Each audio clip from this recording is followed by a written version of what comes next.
வணக்கம். தமிழ் ஃபுட் கார்னர்ல இன்னைக்கு குக்கர் தக்காளி சட்னி பண்ண போறோம். இந்த சட்னிய மிக்சியில அரைக்காம குக்கர்லயே வேகமா ஒன் பார்ட் ரெசிபியா செஞ்சு முடிச்சிடலாம். டேஸ்ட் ரொம்பவே சூப்பரா இருக்கும். இட்லி தோசைக்கு விட்டு சாப்பிடறதுக்கு ரொம்ப அருமையா இருக்கும். இப்ப எப்படி பண்றதுன்னு பார்க்கலாம்.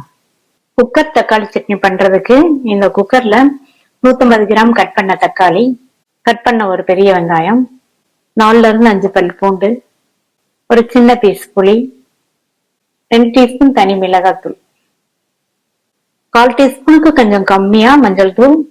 இதுல தேவையான அளவு உப்பு சேர்த்துக்கலாம். இது கூட 1/2 கப் தண்ணி சேர்த்து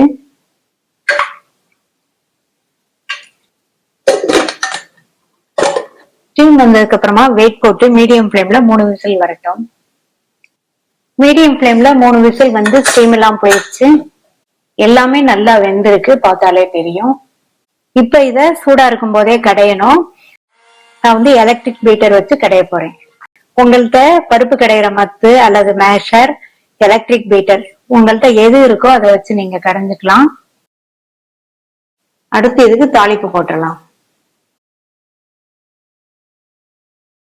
இந்த பேன்ல 1/2 டேபிள் ஸ்பூன் எண்ணெய் சூடானதும் 1 டீஸ்பூன் கடுகு, 1 டீஸ்பூன் உளுந்து, கறிவேப்பிலை, 2 காஞ்ச மிளகாய், 1/2 டீஸ்பூன் பெருங்காய பவுடர்.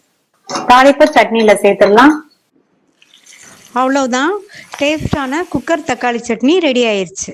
ட்ரை பண்ணி பார்த்துட்டு உங்க கமெண்ட்ஸ் சொல்லுங்க. தேங்க்யூ.